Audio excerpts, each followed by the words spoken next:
7.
"334" will be our next song.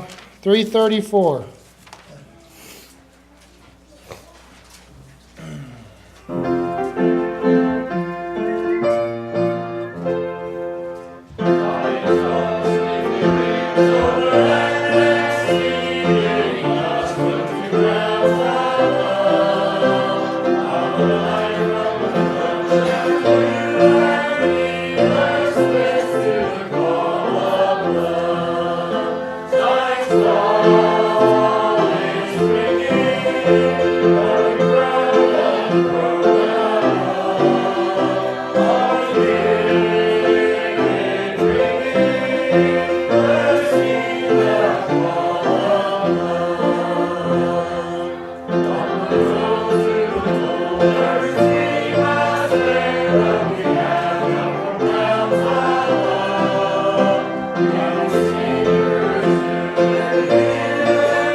We'll have a word of prayer. Dakota. Dear God, thank you for this day. Thank you for the wonderful day it's been, the fellowship we got to have during our fellowship meal. Thank you for the things we've learned this morning, and to help Brother Denzel as he brings another message tonight, and help us to learn from it and to strive to live like you would have us to. And it's in your son's name I pray. Amen. We'll go ahead and have the special number at this time.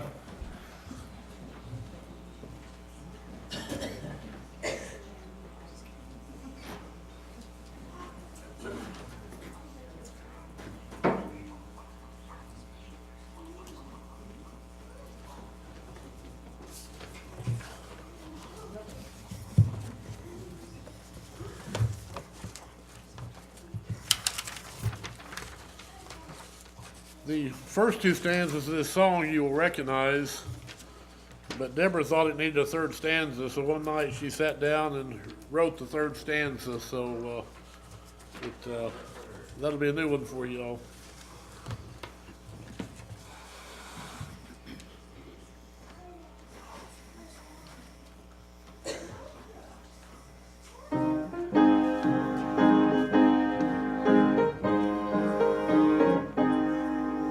There is coming a day when no heartache shall come, no more clouds in the sky, no more tears to dim the eye. All is peace forevermore on the happy golden shore. What a day, glorious day that will be. What a day that will be when my Jesus I shall see, and I look upon his face, the one who saved me by his grace. When he takes me by the hand and leads me through the promised land. What a day, glorious day that will be. There'll be no sorrow there, no more burdens to bear, no more sickness, no pain, no more parting over there. And forever I will be with the one who died for me. What a day, glorious day that will be. What a day that will be when my Jesus I shall see, and I look upon his face, the one who saved me by his grace. When he takes me by the hand and leads me through the promised land. What a day, glorious day that will be.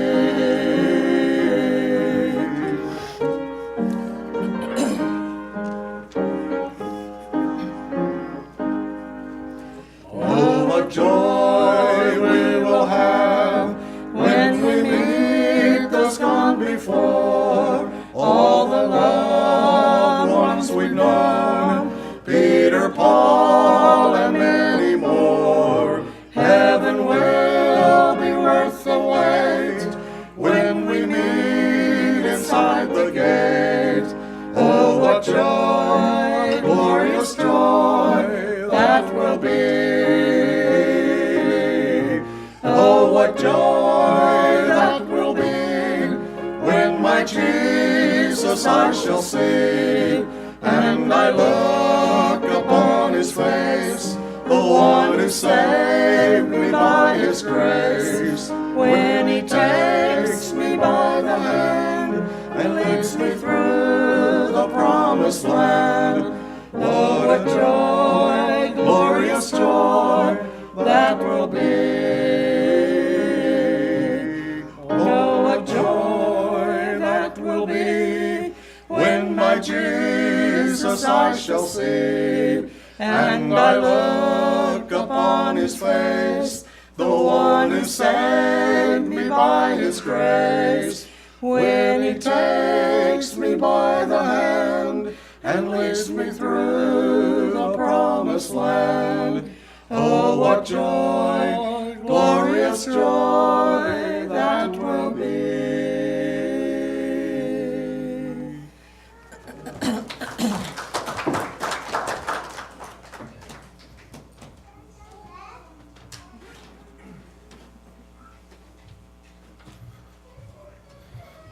631 will be our last song. No, 361. Good old dyslexia. 361. 163.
Thank you for your good singing. We'll turn things over to Brother Denzel.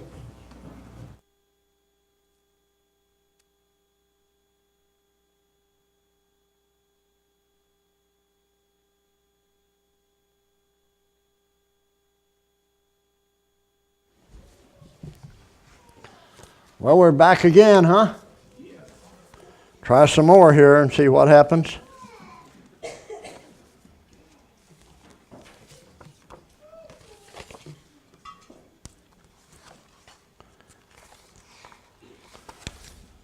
You know, this works better if you get the writing right side up.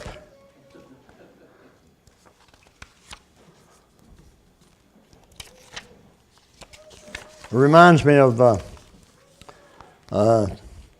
guy years past. Is this thing in the right place, or?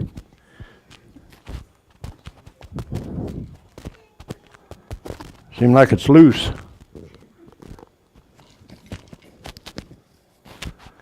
It's trying to get in my mouth. It reminds me in years past, there was a guy in Denver area of Colorado, and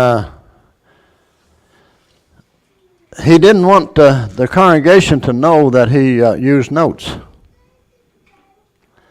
And his brother-in-law was telling me about it.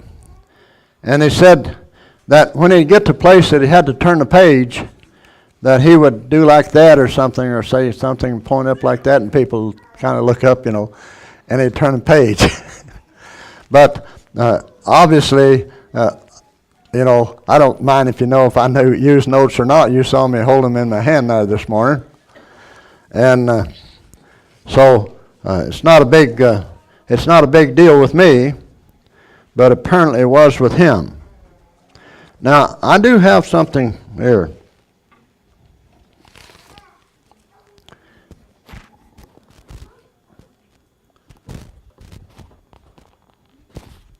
I think I got it turned a little wrong.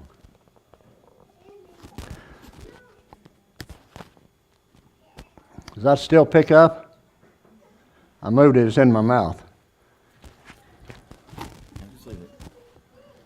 My glass is probably getting in the way somewhere. I do thank you for your prayers for this me preaching here. I've had several people tell me they've been praying for me, and that's what we need to do, is to get them prayers going and let the Lord help out here. And I was telling Bill that in past years, I wasn't much of a talker. I didn't care whether I talked to people or not, you know. And when Hazel and I were dating, I was living with my older brother. He was married and had a family, and I was living there with him. And one day Hazel called me on the phone, and she started talking. She had something she wanted to talk out with me, you know. And of course, that's a few years ago, and so I don't remember what it was about. We were talking, but anyway, I was laying there on the couch and had the phone, you know, and she was just talking away, and every once in a while I'd say a word, and then she'd be talking, tell me more about whatever it was she was talking about. And so finally, my brother, I think he was wanting to get on the phone or something, so he was kind of hinting around that maybe I should bring it to a close. And so we finally got off the phone, and after we got off the phone, he told me, he said, Densel, he said, you're the first person that I've ever seen or ever known who could talk for 2 hours on the phone and not say a word.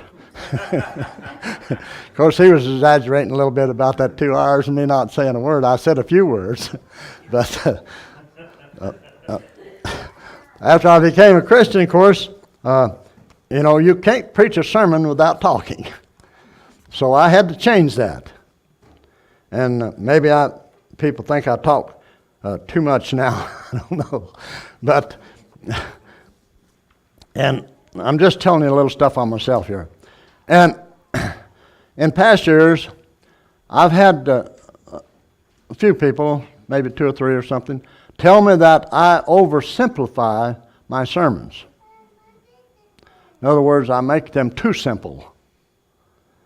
And I'll tell you, like I told them, I would rather oversimplify, and maybe you get a little bored with it, and get the message across, than talk over everybody's head so you get nothing out of it. And so I'd rather be accused of oversimplifying than trying to talk with stuff. And, you know, I've heard some of that, and I didn't know what this was talking about. But those kind of things, you know, do happen sometimes, and I'd rather oversimplify than to you not get the message. And you might not get the message anyway. It depends on how well I can bring it. But at least I try to give it to you so you can understand what I'm talking about. When we was checking through the airport there in Colorado Springs, Colorado, to come out here yesterday, there was a lady there. She was looking her tickets over and writing all over them, you know, and stuff like that. And she said, "You're just going to Denver?" And of course, it'd be better for us to just drive up there and fool around with the plane. And I said, "No, we're going to Kansas City, and I'm going to Missouri." And she said, "Oh, you got friends there?" And of course, I have quite a few friends here. And I said, "Well, also I'm going to preach a revival meeting." She said, "Oh, I wish I could go with you." And I said, I wish you could too. I'd like to have her here to hear the message, might do some good. But there's kind of unusual for somebody like that. So, I just wish I'd go with you. And she said, I can't go, of course, but she said, I wish I could. And she said, you go there and you preach to them. She said, you preach some fire and brimstone to them. It's kind of unusual to meet somebody out in like an airport tell you stuff like that. But we have some funny things happen sometime. Okay, like I told you this morning, I'm going to bring this sermon today.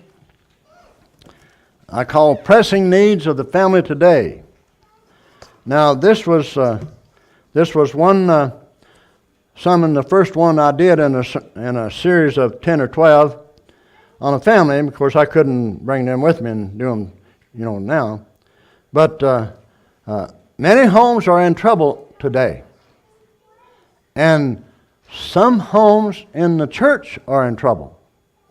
Now, I don't know about here, but I know as a whole, some homes in the church are in trouble. And the Bible says in the last days that people will be headstrong. You know what that means, don't you? That means they want their own way. And they will be without self-control. And they will be unforgiving and unloving, 1 Timothy 3, 1 through 4. And we are there. You agree with that? We're there today. That's happening. In Proverbs chapter 15, verse 16 and 17. Proverbs 15, 16 and 17. Better is a little with the fear of the Lord than great treasure with trouble. Better is a dinner of herbs where love is than a fatted calf with hatred. So, a meal of vegetables. Now, a lot of people, I guess, eat a lot of vegetables. I eat a certain amount of vegetables myself.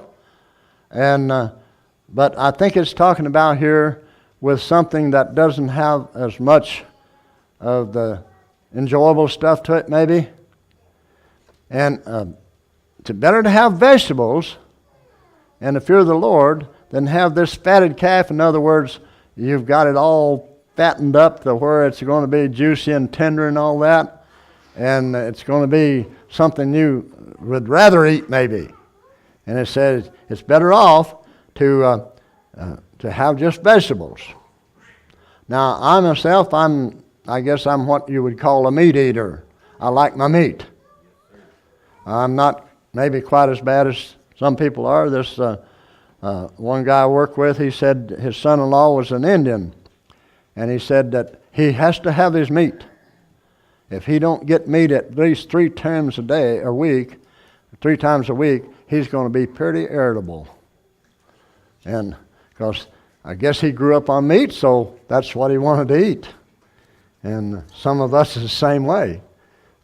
We like that old meat. But anyway, you'd be better off to not have it and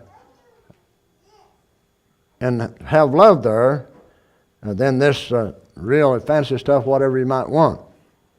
And while you're in Proverbs there in chapter 23, verse 24 and 25, Proverbs 23, 24 and 25. The father of the righteous will greatly rejoice, and he who begets a wise child will delight in him. Let your father and your mother be glad, and let her who bore you rejoice. And of course, this is talking about, you're not quite up there to where you've got your own maybe, but you can see that your parents have something to rejoice about, and that I believe is talking about how you act as a person. So the father of the righteous said, will greatly rejoice. Boy, be happy about that. And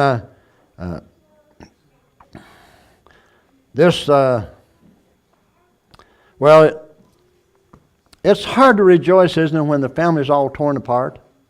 Don't you find that? See families like that, it's all torn apart. It's pretty hard to rejoice in that. If you're still there, though, in Proverbs chapter 29, verse 15 through 17. I want to read a few of these before we get on going. Proverbs 29, 15 through 17.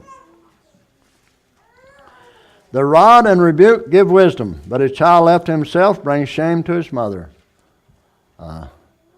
Probably some others right here has had shame brought to them. I know there is. When the wicked are multiplied, transgression increases, but the righteous will see their fall. Correct your son, and he will give you rest. Yes, he will give a delight to your soul. And I realize that, children grow up and they have a will just like we do, just like everybody else does.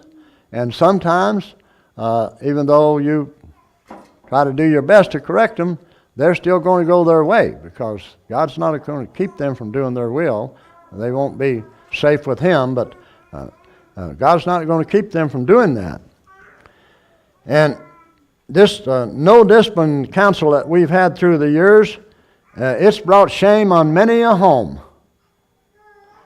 And I don't know how you feel here, but as Christians, we certainly can't go that way and do what God wants us to. We can't have that no discipline business.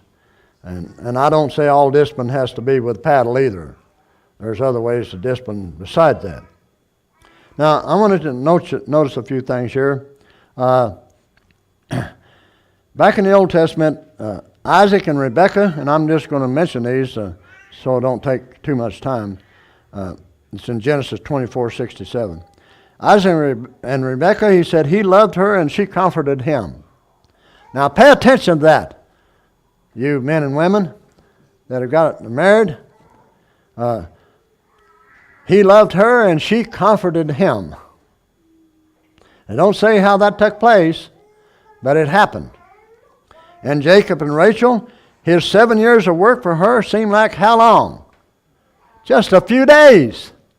I don't know. I kind of looked at that a little different. I was afraid if I was working to try to get my wife and I had to work 7 years for her, it seemed like it 15 or 20 to me.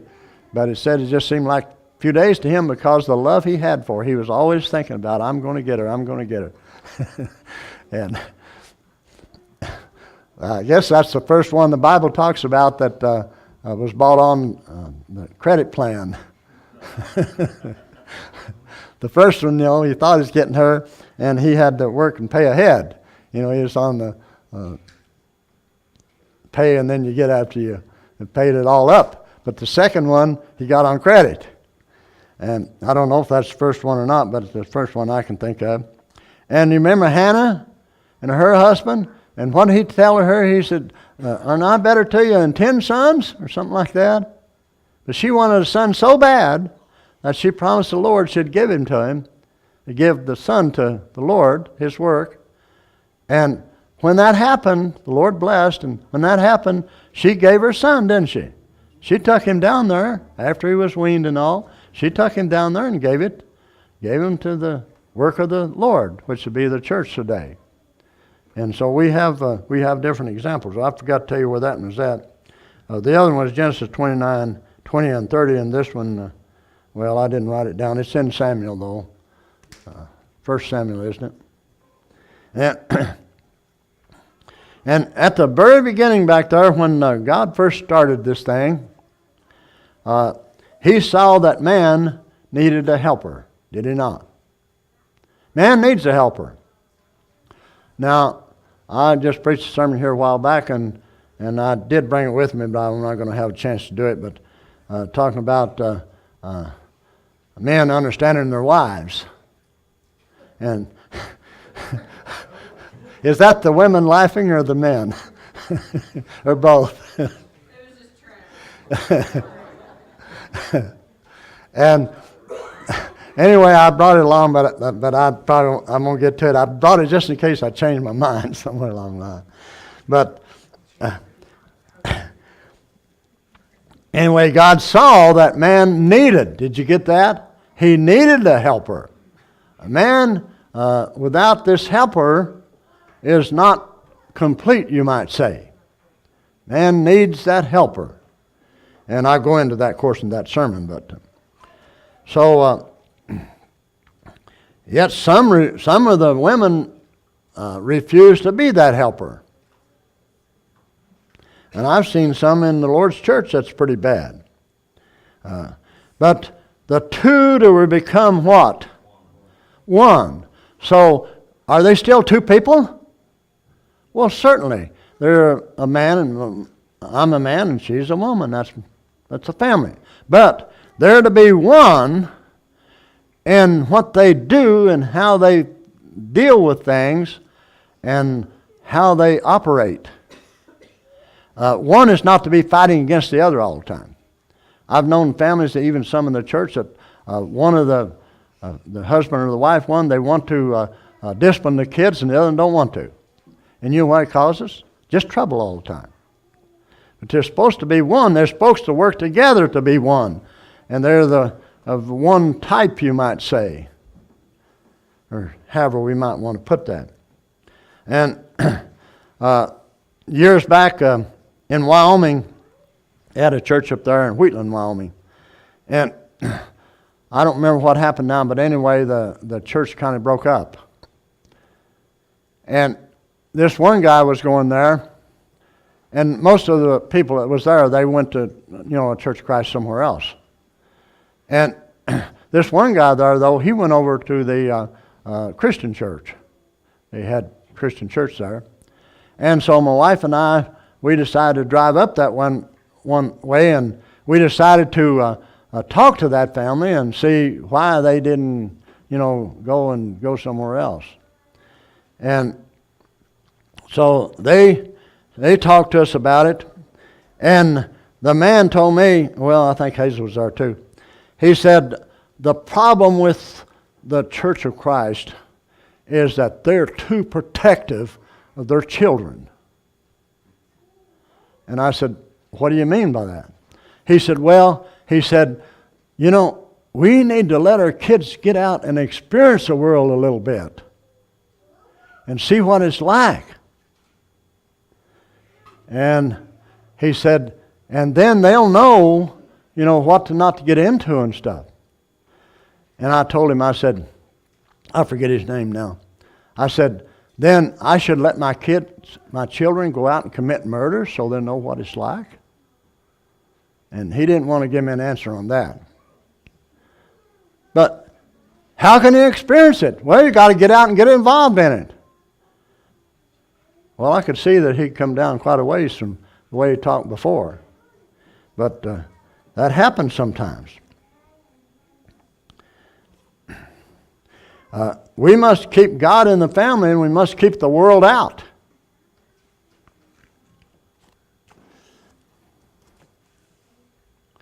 It works kind of like a child riding a bicycle.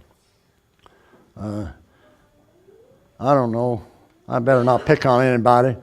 But if we had a little kid here that hadn't rode a bicycle, we wouldn't take him out to a big hill somewhere and say, put him on the bike and give the bike a shove and say, ride, kid, ride. Would we? Well, one time, way back years when our two daughters was younger, probably 40 years ago or something, we lived in Loveland, Colorado. And we always liked to go on Saturday. We'd like to drive around up in the hills and see the sights. And one time I was talking to a guy, and we was talking about someplace far, and he said, where's that? He lived there all his life. And I told him, he said, well, I never knew anything about that. And he said, you know more about this state than I do. But anyway, we took him up there. It's on the map, you know where Fort Collins is at, maybe. And northwest of Fort Collins, there's a canyon up there they call Rist Canyon, R-I-S-T. And so they had down the bottom part, they had a nice gradual grade, and it was paved down there. but up at the top it was gravel. And we had a station wagon. We threw the bikes in the wagon, and we took them up there to the top of that grade, and we got the bikes out, and I checked the brakes and everything over to make sure there's good and all that, you know. And so we started them off there, and we followed them in the car, and there wasn't any traffic up there. It's a country road, you know. And so we followed them in the station wagon. And my older daughter, she was, she was afraid she might wreck her bike or something, so she held it real straight. And that worked real good on that gravel road, because you better not be doing too much on the gravel road or you'll be on the gravel. But my younger daughter, I don't know, she had a habit when she rode a bicycle of doing like this. She's always doing this with the handlebars. And man, she was just all over that road. And it scared Hazel and I to death. And we started to pull up and tell them to stop. We was going to make them put the bicycles back in the car. But when we started to get up there, she'd be all over the road, and we was afraid we were going to hit her. So we had to let them go. They rode all the way. They got all the way to the bottom, though. And they went down there as far as they was coasting. It's all downhill. And they got down there to the far as they could go and got on that blacktop, and it coasted along till it wouldn't coast anymore. So they finally stopped, and we got the bikes back in the car, and Hazel and I both about had a heart attack because we just knew that they weren't going to make it. We got the bikes in the car and started back to the house, and they said, "Boy, that was great. Dad, when can we go again?" I said, "We can never go again on that road. I don't know if we can live through another one of those or not." But, you don't do your kids, I'm talking about now, I'm telling this physical story to get across a spiritual story. We've got to be careful how we raise our kids. You can't just do it any old way. So let's get started here. You thought it was already started. Number one, let's teach our families to be grateful. In our world today, and sometimes we give the kids so much that they just take it for granted.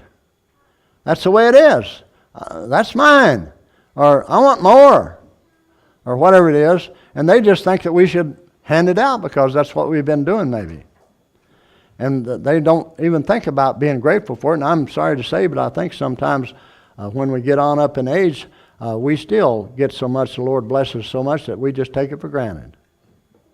We have so many good things, we take the stuff for granted. And so we need to teach them to be grateful what God has done for us and for them. And I guess there's some that don't think God done very much for them by the way they act sometimes. Now, let me mention some of these scriptures, because I think you know them anyway. In Acts chapter 3, verses 4 through 9, when Peter was healing that guy, Peter said, "Silver and gold I don't have. I don't have any of that. But what I do have, I give you." And what did he give him? He gave him health, didn't he? He gave him physical health. Well, we need to give our kids the spiritual health they need. And I'm sure that was worth more to him than the silver and gold. To have good health can be worth a lot. And I'm amazed sometimes at how the Lord, how well He takes care of us. Look at all the miles that Christians drive, and with a few accidents that they have. Isn't that amazing? Yeah. Because there's accidents happening out there right now. But we drive so many miles, and yet there's very few bad accidents that Christians have. And I believe the Lord's watching out for us. So, let's teach our children that soul healing is worth more than physical healing. Not that I'm against physical healing. I like to be in good shape. If I jump up and kick my heels together, then I fall back on the floor. You notice I was walking kind of funny today? Well, I got this pair of shoes, and I really like them, but they don't have any heels on them. And the shoes I've been wearing has heels on them, so I feel like I'm walking flat-footed all the time now. But I like the shoes real well. I liked them so well I bought 2 pair of them. And a good thing I did, because they don't sell them anymore. And you remember the story about Mary, the mother of Jesus, in Luke 1:46 through 49. When the angel explained the plan that God had for her, and she questioned it, didn't she? She said, well, how can this be? I've never had any relations with a man. How can I have a baby? And the angel explained it all out to her, and she said, well, here I am. Let it be like you say. See, she was happy to do what God wanted done. And that's what we have to be. We have to be happy to do what God wants done. And I believe that she got a lot of ridicule and persecution because here, oh look, they're going to have a baby and they just got married.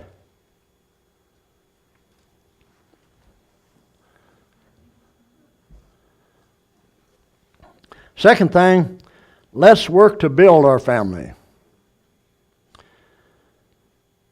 And you're familiar with all these probably. Colossians 3:18 through 21, it says the wives are to submit to their husbands. The husbands are to love the wives. And the children are to obey both of them.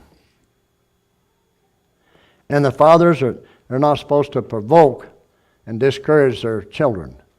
Fathers would be more likely to provoke their children, to make them angry, than the mothers apparently. And a couple more here I was going to only mention anyway. Isaiah 38:19. Fathers are to make known God's truth to the children. And Proverbs 32:22. They're to listen to father and don't despise their mother when she is old. Do we get old? Well, I'm sure that you feel like I'm getting up there. And there was one time way back when I was younger that I didn't ever figure to get to this age. In case you're wondering what that age is, does anybody know how old I am? Not Hazel, I'm not, she can't answer. You know? How much? 80, I believe. Well, you're pretty close. You're pretty close. I'm 81. And here some time back, I had some trouble with my knees and my legs and what have you, and the ankles being kind of stiff. Well, here some time back, I've been doing some different stuff. And after I started doing it, I told my wife one day, I said, I feel like we have like 2 steps. I feel like I could just run up there. And she said, but you don't because you're afraid the people will think you're trying to show off. Okay. I think after all these years, she knows me pretty well, don't she? Proverbs 9, and I'm just like to mention some of these to you because I feel like you're familiar with them. I hope you are anyways, for time-wise. Proverbs 19:26 says, there is a son who causes shame as most of us have. When I look back, I wasn't a Christian, but that's no excuse. When I look back and I can see where I brought shame to my parents. By the way I acted. You might say I acted like an idiot, if you know what that might mean. And I'm sure that some of you, especially if you weren't raised in the church, you can look back and see the same thing. And maybe if you was raised in the church, you can still see it. Proverbs 14:1 says, the wise woman builds her home, her house. But, the foolish, what she does, she tears it down. So the point I'm trying to make on this is a woman can help build or she can tear down the family home.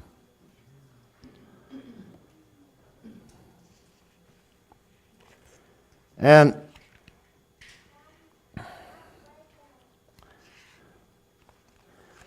I had something here. You think kids know what's going on?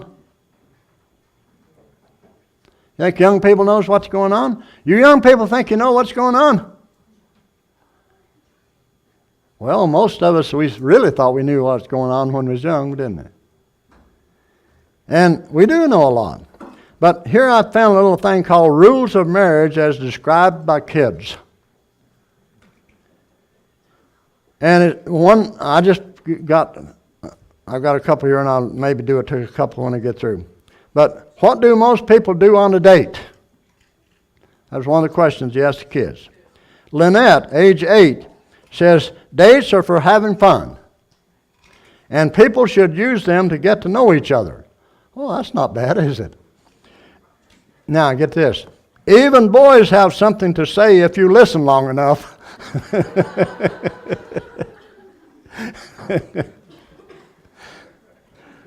And then one more here.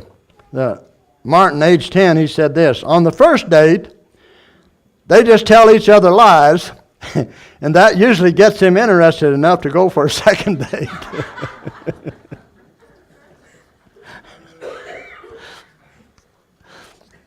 I'll give you the rest of the story after we get through. Okay. Families need to get together for prayer and Bible study. I'm not talking about in the church here. In my opinion, the time that any of us spend in church is not enough. We need to be doing at home as well as in the church. And let the children know that you depend on God.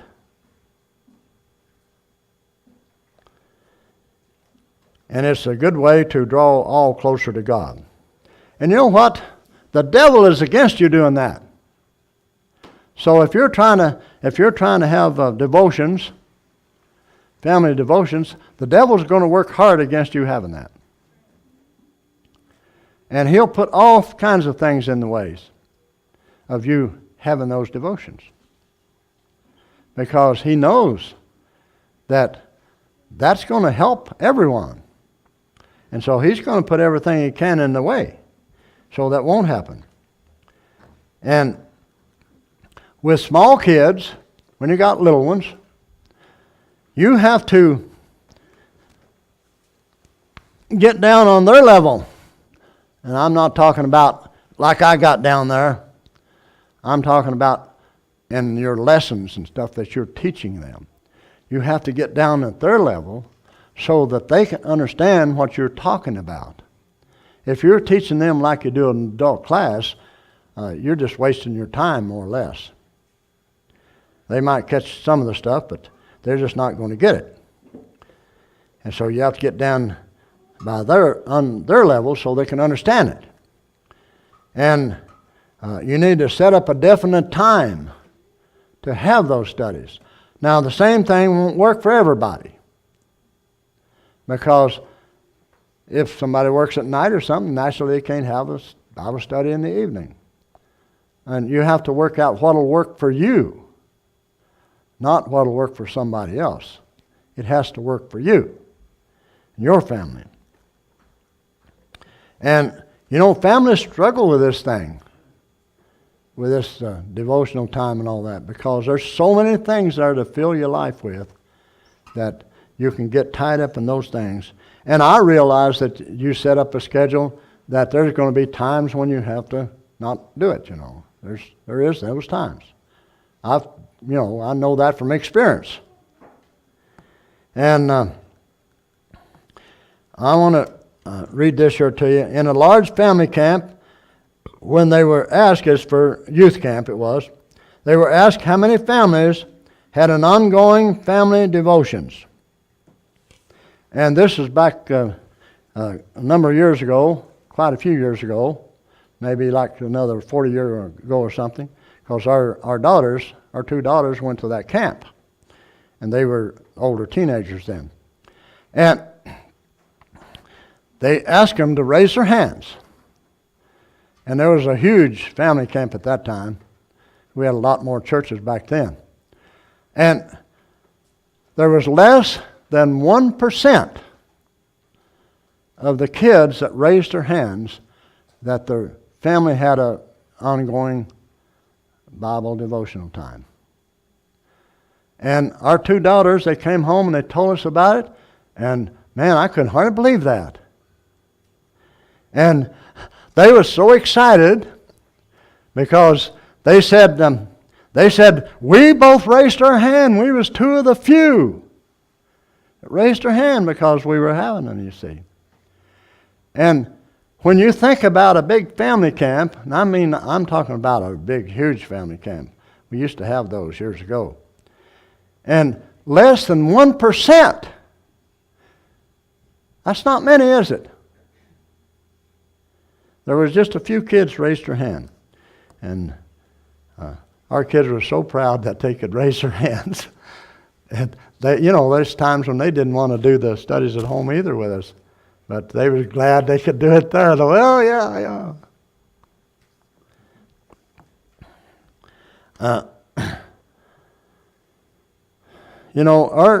I said before, our church limited time, that's not enough.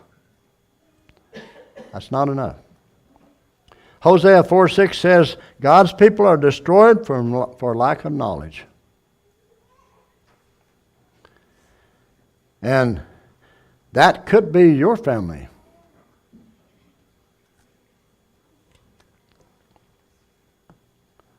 And you know what? If you're going to try to carry this through, less important things may have to go, and probably will. And is there anything any more important to you than raising your kids up to be Christians? There might be some less important things have to go. Getting lives filled up with stuff. And with the small children, their time span is pretty short. So if you can have 10 or 15 minutes and, end up a prayer, I don't see a problem with that. You don't have to have a long drawn out affair. They'll lose you anyway, most likely. And with our family, when we finished up, we'd have prayer. And we'd let a different one pray one night, another night, to have a little variety and stuff like that. And I'm not saying they have to do it that way. I'm just saying that's the way we did it. But you need to make up your mind to do it. And that's great. You make up your mind. But you have to carry it through for it to work. You can't just make up your mind and let it go at that. And so, one thing that we need in the families, we need to listen to some good gospel music. It gets in your mind. When I first became a Christian, we had a little book out there I was telling somebody about this morning. And we've got a few of them that one of the churches out there gave us when we started a group there. And the book is small, and so the print's small. And so it's kind of hard to see it in our lighting in our building. We have a chapel building, but the lights are way up high. And you don't have the best lighting in there. But anyway, when I first became a Christian in Loving, Colorado, there was a song in there that they were singing. I don't know, maybe you know it. It's I think the title of it is, "Oh, I Want to See Him." Anybody ever hear that one? Yeah, okay. And is it in any of your songbooks? It's not in the sacred selections. And so that got into my mind, and everywhere I went, that was whirling around my mind. I find myself humming it, and I'm not all that much of a singer, but sometimes I'd sing it anyway if I was out by myself. And it's good gospel music gets in your mind. It's good for you. And Psalms 95, 1 through 3 says, "Come, let us sing to the Lord." And in Canyon City,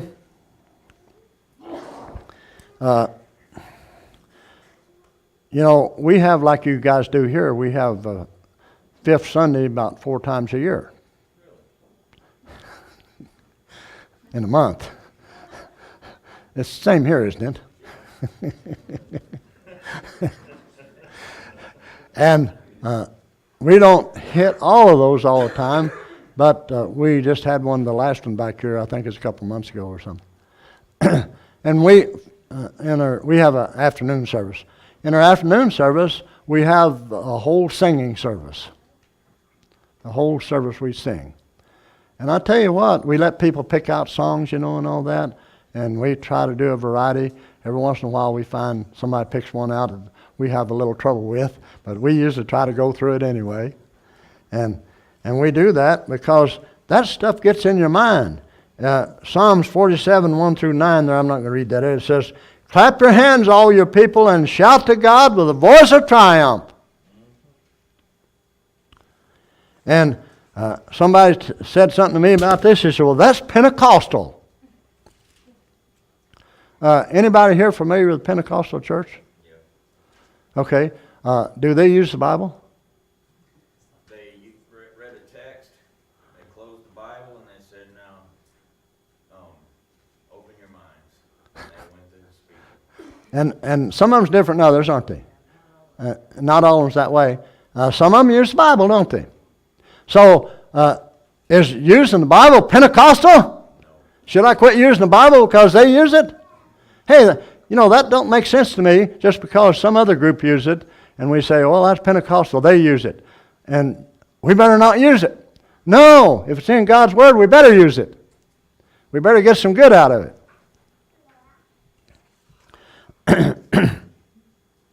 And talking about an interesting thing, my other point here is all families need love and praise. And the home can be an interesting place. Now, I'm going to try to tell you this. Even today, it kind of, as you might say, chokes me up. When our daughters was in high school, and one daughter was in choir. And they was in there practicing one day, and the teacher, they kind of looked at her as kind of hard-nosed type of individual. But she did get the kids to learn a lot. So you couldn't say much about that. But she told them, she said, they was going to have some kind of a big sing. And she said, I want you all here Friday night, and I forget what time, 7 o'clock or 6 or something. I want you here all Friday night, and if you're not here, unless you've got a really good reason, somebody dies or something, you better be here or it's going to come off on your grade. And so my daughter, I guess she was looking like she's pretty sad or something. So the teacher come over and says, what's the problem? And she said, well, I would rather not be here Friday night. And she said, what's so important that you can't be here? She said, tell me what it is. And she said, well, Friday night is our family night. And she said, your family night? And she said, yes. She said, well, what do you do? And she said, well, Dad usually has reads some Bible and have a Bible study a little bit. And then she said, we all play games and do all kinds of stuff. She said, we vary things around. And teacher said, you do that every Friday night? And she said, well, we miss one once in a while for whatever reason. But she said, that's our family night. And she told her, she said, well, she said, don't come in. She said, you stay home. She said, that's a great thing that your family's doing. And she said, my daughter said, well, what about my grade? Don't worry about that, she said. don't worry about it. She said, I'm all for this. I wish more people would do it.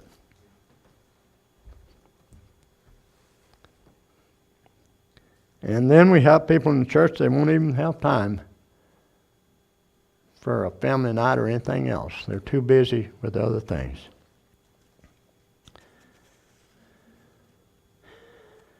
Ephesians 5:28 through 31 says, treat your family as you want to be treated. And if you have some complaints, voice those. Sure, that's all right. Voice those complaints. Oh, I guess I had one more point.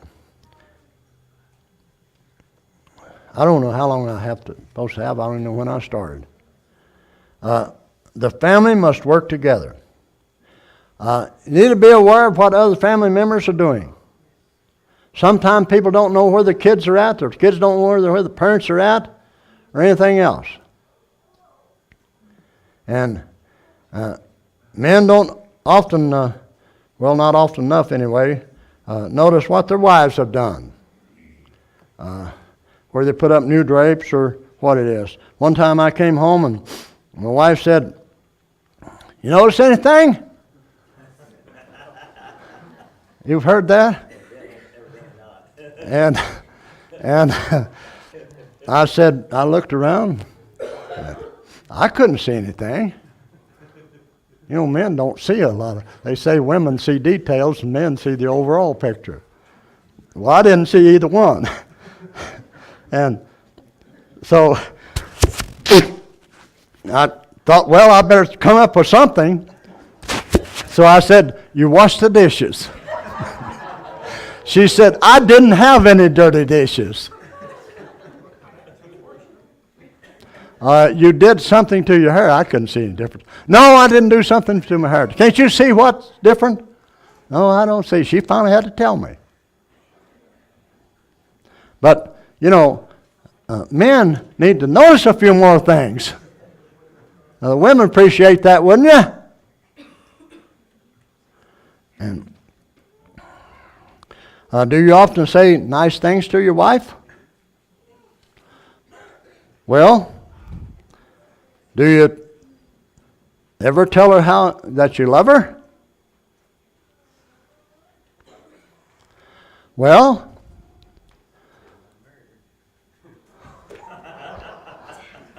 I told my wife I loved her 3 days ago. That was her anniversary. But I will have to admit that she told me she loved me first.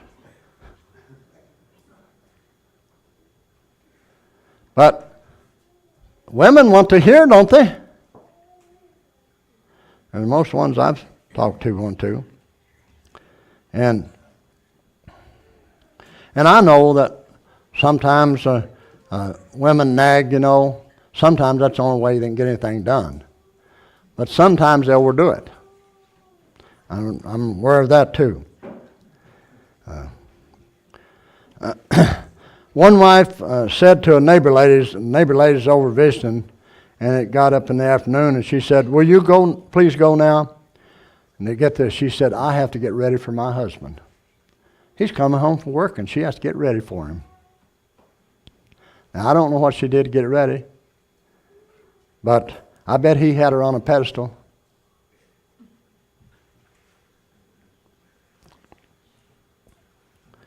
You know, with many homes, there's little love and laughter. And it's work, work, work. Everybody, the father works and the mother works and the children works, and so the families suffer greatly. And I know we have to make a living, but I know we don't have to make it as good as we want to sometimes. I want one scripture I'm going to read here to you. In Luke chapter 1, verse 13 beginning. Luke chapter 1, and beginning with verse 13 down through 17.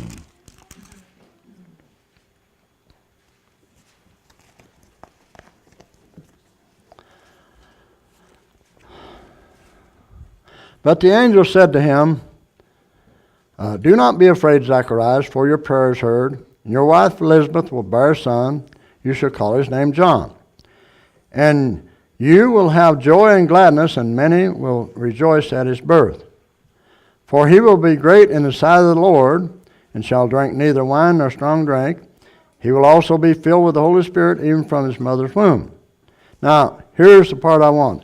And he will turn many of the children of Israel to the Lord their God. He will also be before him in the spirit and power of Elijah. Notice, to turn the hearts of the fathers to the children, and the disobedient to the wisdom of the just, to make ready a people prepared for the Lord. You see, they were having problems back then of getting the families together. And he said that John would turn many to the Lord and turn the fathers' hearts to their children. That's true Christianity, is it not?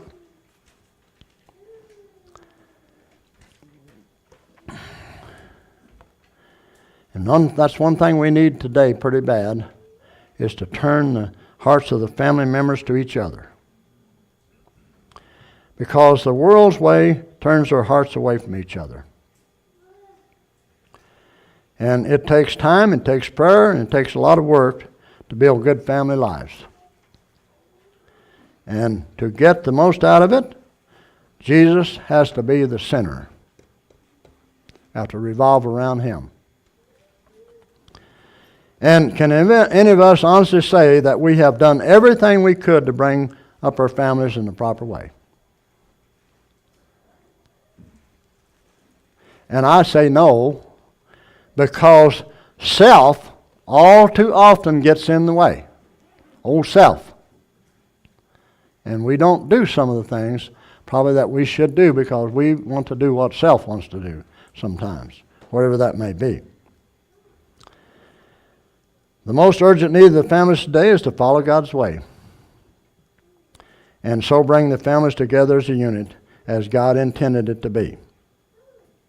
And so, tonight, will you make every effort to do your part in God's great plan? God has a great plan for the family.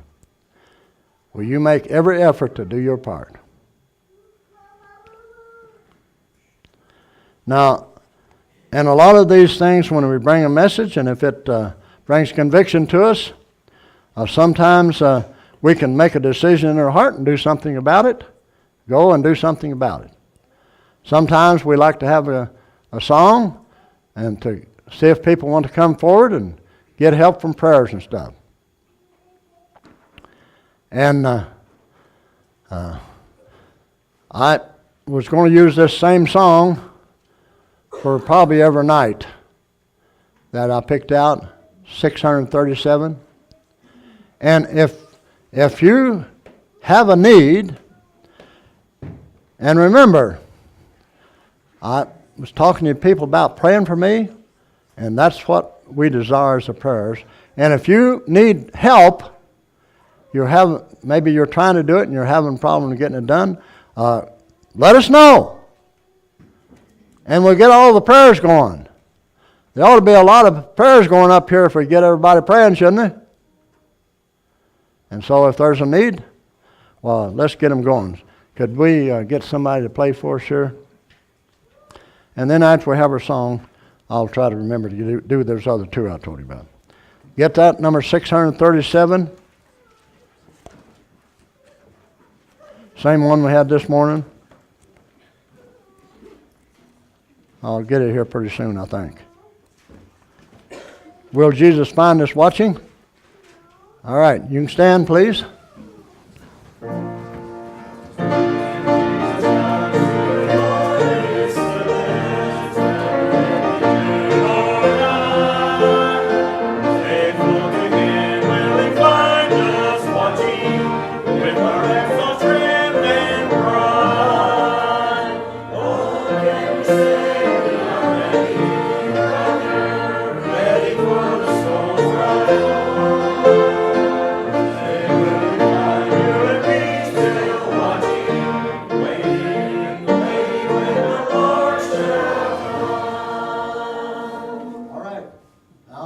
We're going to sing one more verse. If you want help and you need help, just come on up and you'll certainly get it. All right, let's sing number number 4.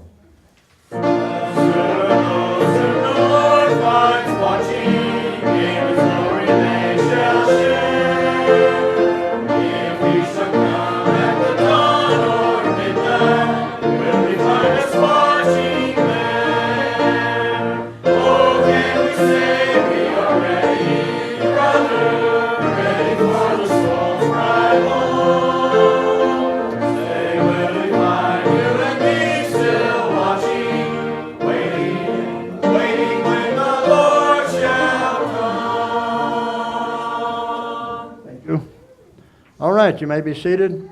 And I wanted to read these other two to you about the kids and what they think about marriage.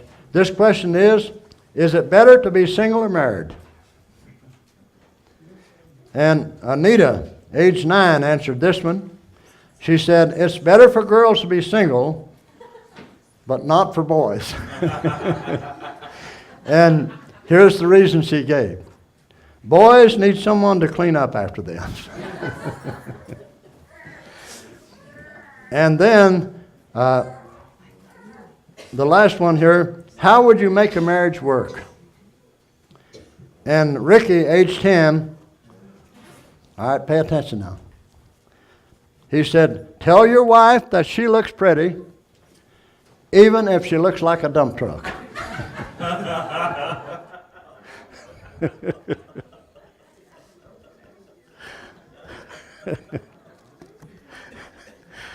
Now, I don't know where he got the idea that she might look like a dump truck. Bill.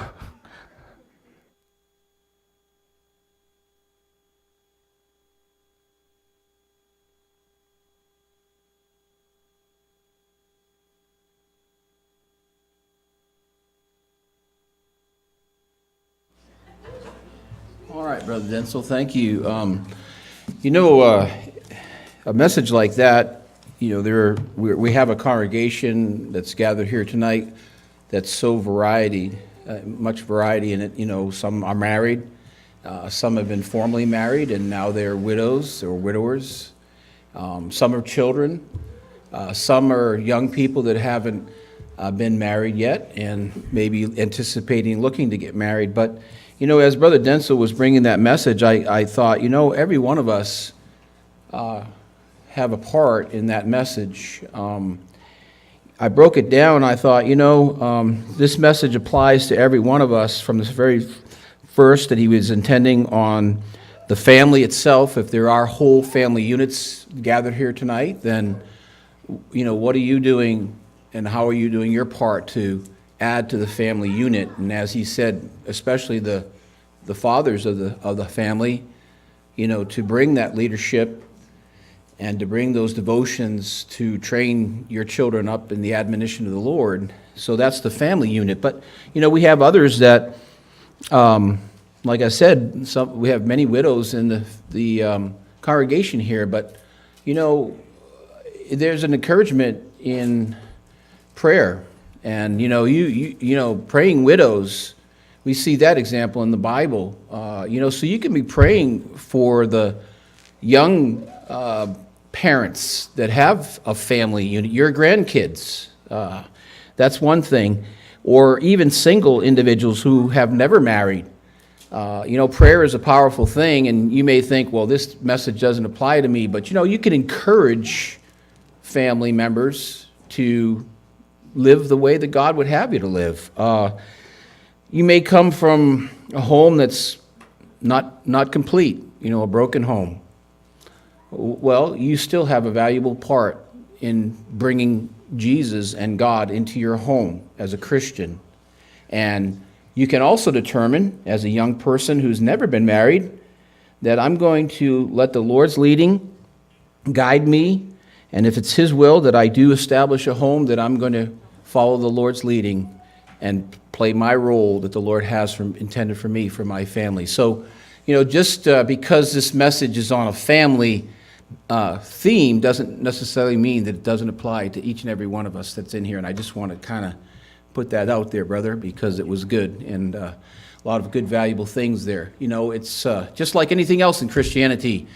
What we put into it is definitely going to aid if we're doing it in the name of the Lord, like, and making it better. Because wherever the Lord is, things are better, and it's in our lives as well as what we put into other people's lives. And this is kind of a strange thing, but if he doesn't mind, he's not very familiar with this other book that we use here, but there is a really good song here that I thought would be appropriate for the conclusion of this message too, in the Faith and Praise Songbook, 843. And so I hope that this is okay, brother, that I do another song here, but it's really relative to what your message was this evening. So we'll just sing this song here, and then we'll make a couple of announcements, and then we'll dismiss, okay? That's what we'll do in the following minutes here. But 843, God Give Us Christian Homes. I think we know this one, right?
We appreciate you being here tonight, and as we always realize, this meeting will be going on each night this coming week at 7 o'clock, and there are some slots open for the men if they would like to sign up to lead songs one evening. That's available there.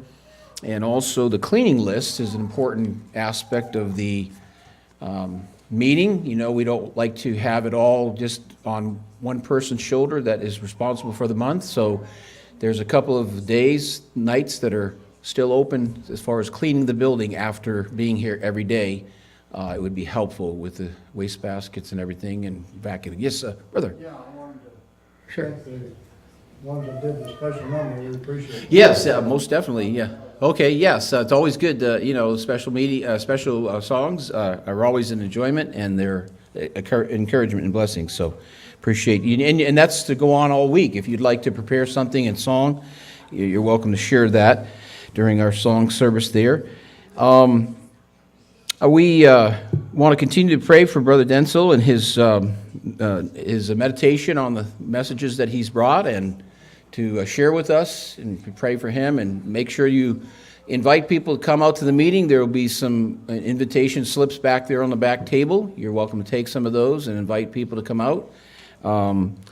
Just as a matter of our refreshments tonight, just after we dismiss in prayer, then just take a couple of minutes to get everything assembled there, and then we'll be able to enjoy some snacks and some fellowship after the service tonight. So, all right, appreciate each one that's here. So let's be bowing our heads, and we'll dismiss in a word of prayer. Father in heaven, we do thank you for your mercy and your grace and your love for us. Father, thank you for the establishment of the home that we've been hearing about tonight. And Father, we know that the home is a good example that you have left us with as far as the eternal spiritual establishment of your love as a Heavenly Father for us, and a family of God that we have in the church.